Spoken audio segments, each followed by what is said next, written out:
Good morning, peaceful warriors. Good morning. Let's go ahead and settle in for some meditation. I'm going to go ahead and mute everyone.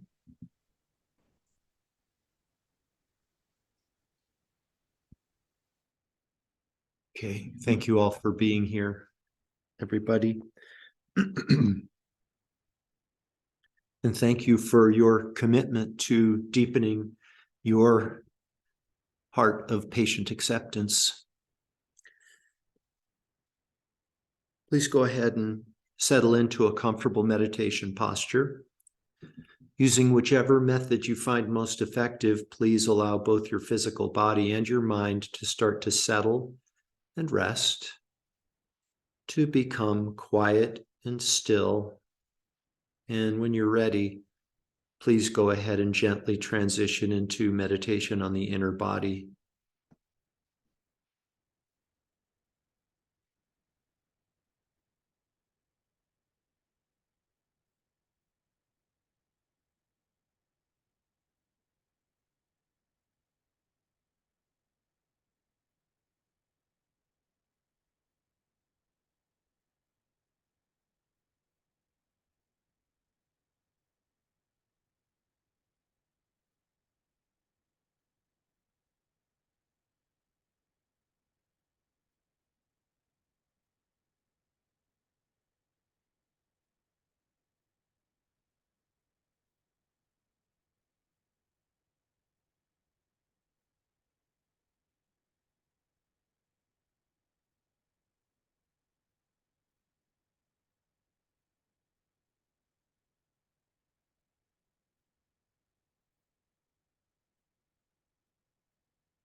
Our meditation this morning is on the perfection of patience.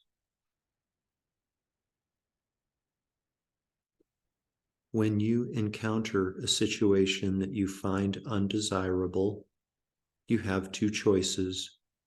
You can resist or you can accept.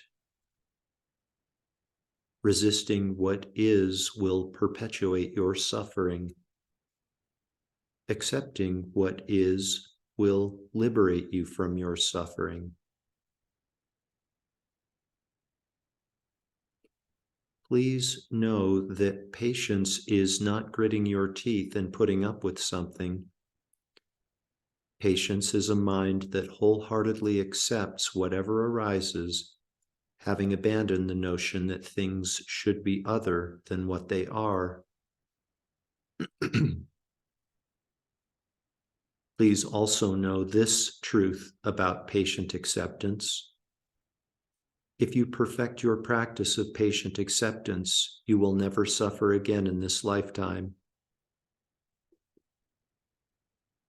So for the remainder of our meditation this morning, I'd like you to please just rest in acceptance. Rest in acceptance in a non-conceptual state. No analysis is necessary. There's nothing to figure out. Nothing needs to be added. Just rest and become familiar with acceptance.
accept what is.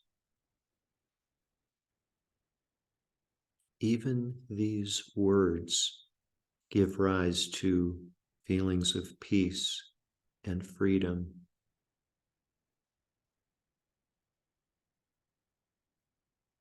Being in an actual state of acceptance gives rise to an even deeper state, a deeper experience of peace and freedom. Please give yourself complete permission to take refuge in acceptance and the peace and freedom that result from it.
Now, very gently, please allow your consciousness to become less absorbed as you begin to arise from meditation.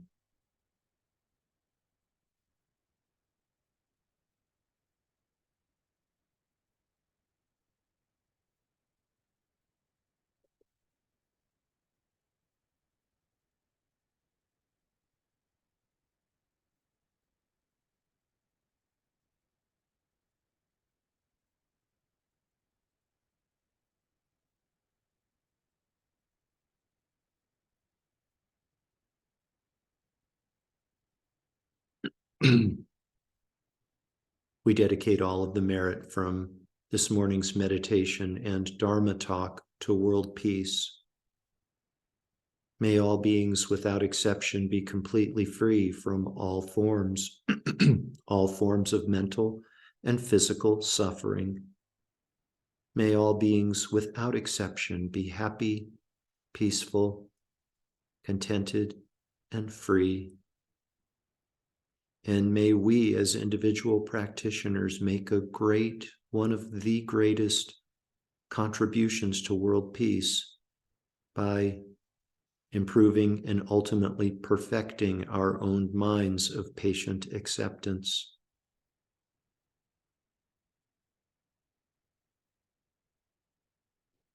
Completely fill up your belly and lungs with air, and when you're ready, you can open your eyes and bring your meditation to an end.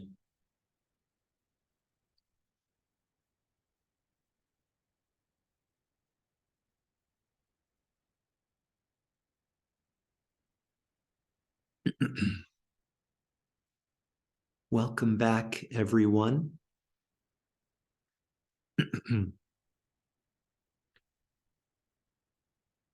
So,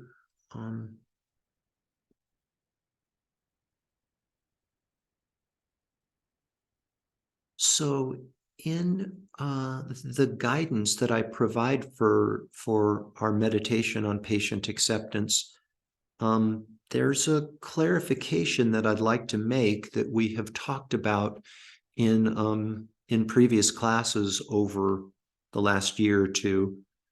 And this clarification points to the fact that the practice of patient acceptance is tricky, and there are potential pitfalls along the way. You know, I know that you know that one of the 3 root delusions is aversion, and patient acceptance is the opponent to aversion. One of the other root delusions is attachment, also called sometimes desirous attachment. And my teacher has written in a couple of different places that overcoming anger or aversion, we can use those 2 terms interchangeably. Overcoming anger is relatively easy. It's like removing dirt from a rag, whereas attachment is more difficult. It's like removing an oil stain from a rag. But that doesn't mean that overcoming aversion is easy or simple. It might be relatively easy relative to overcoming desirous attachment, but we've got to be skillful, and we have got to be skillful, and we need to apply whatever wisdom we have to overcoming our minds of aversion through the application of patient acceptance. And one of the potential obstacles or mistakes, I can use that word, is has to do with something that I said in the meditation this morning, and that is that when we encounter a situation that we find undesirable, we have 2 choices. We can resist or we can accept.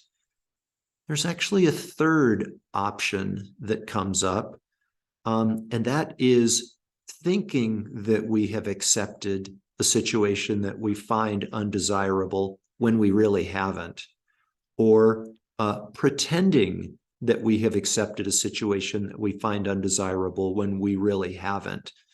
One is, both of those are really just forms of suppression, kind of suppressing feelings that we're having. You know, we encounter something or a situation that irritates us, you know, it may be that the mental result that arises is anger. And if we pretend that anger is not there, or believe that we have overcome it, that we have accepted it, when we really haven't, then we are suppressing, and bad things happen when we suppress, right? So it takes skill, it takes wisdom, and I think it takes honesty for us to kind of acknowledge where we are in our practice, and acknowledge those situations that we are honestly able to accept or not able to accept. And a question becomes, what do we do? What do we do with those situations that we're just not able to accept, you know?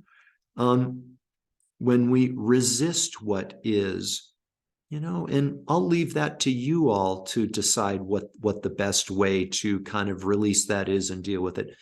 For some people, it's very rigorous exercise, physical exercise. Maybe it's meditating more, like sitting down right then and there and meditating on acceptance. Maybe it's screaming into a pillow. I don't know. I don't know what it is. I'm not necessarily advocating those approaches. I'm just saying that when we are unable to accept a situation that we find undesirable, that is, that when we resist it, we need to come up with a way to deal with that energy that is still there. The one thing I will encourage you, not plead with you not to do when you encounter a situation that you are unable to accept, don't take it out on anybody else. No harsh words, no divisive speech, no physical stuff to the person or the situation that may be involved in the situation. Other means, other innocuous means for dealing with those situations. So I wanted to tell you all that it occurred to me that I have kind of been misspeaking with regard to, unintentionally misspeaking with regard to an aspect of our teachings on patient acceptance. And it has to do with the thinking mind and buy-in.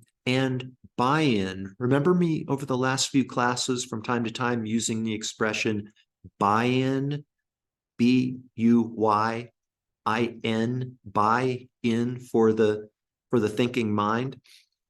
It occurred to me that I have been saying that we need to obtain buy-in for the thinking mind. Actually, I should have been saying we need to obtain buy-in from the thinking mind. Remember, I talked about the fact that acceptance, genuine acceptance, and beneficial results from acceptance is non-conceptual awareness. It's a state of non-conceptual awareness. We can't think our way into patiently accepting. There is an isness of acceptance that we have to get to, an isness that goes beyond conceptual thought and conceptual reasoning. And before we can get to that place, we need to have buy-in from the thinking mind. The thinking mind needs to have bought in, and we've addressed the objections that the thinking mind may raise, or the whatabouts. What about this? What about that? It may seem like a subtle distinction, the difference between the word for and from, but it's an important distinction because, and this is going to kind of sound maybe a little bit schizophrenic, so just kind of hang in there with me if it does, but the thinking mind is almost an entity unto itself.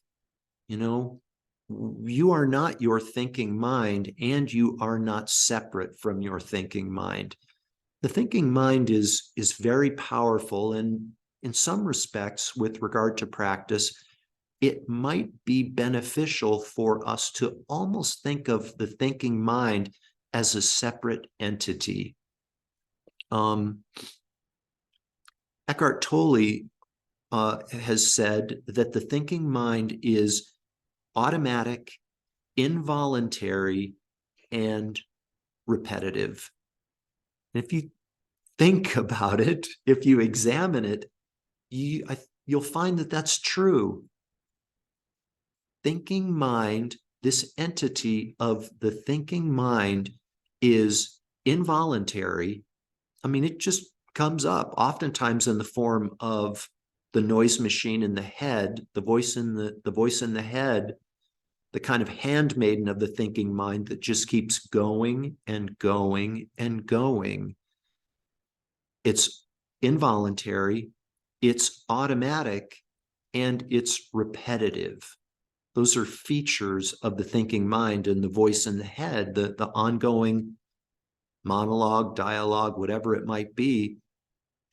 And so the reason that I spent some time over the last few weeks coming up with lines of reasoning for us to be able to pacify the thinking mind is so that we can put the thinking mind to rest, or allow the thinking mind to be at rest, thus enabling us to move to a place of non-conceptual awareness.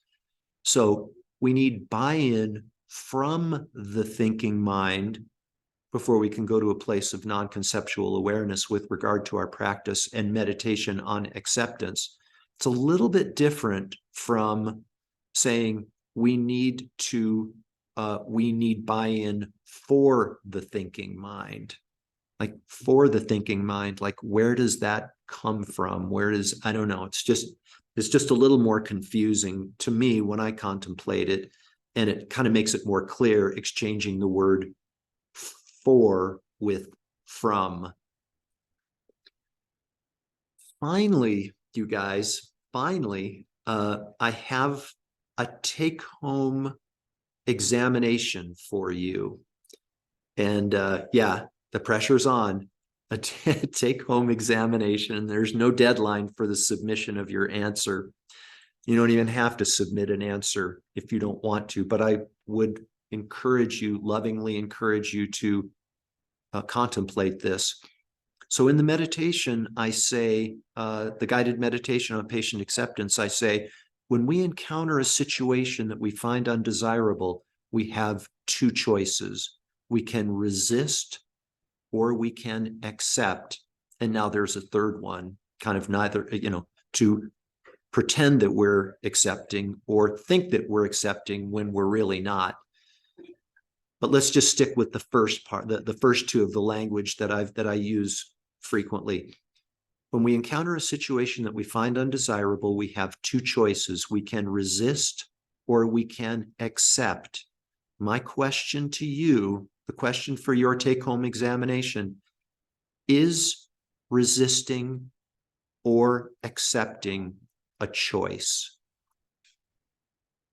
Is it a choice to resist? Is it a choice that you make to accept?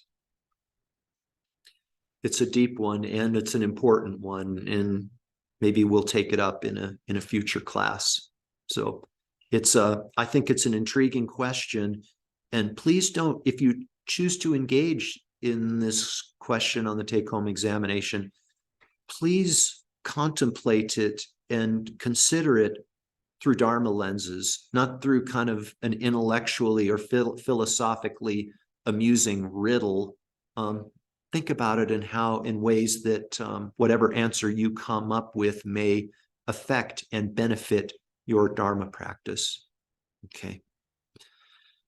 Thanks, you guys. Happy Monday. Have a blessed week, and I hope to see you on Friday. Thank you, Jeff. Yeah, you're most welcome.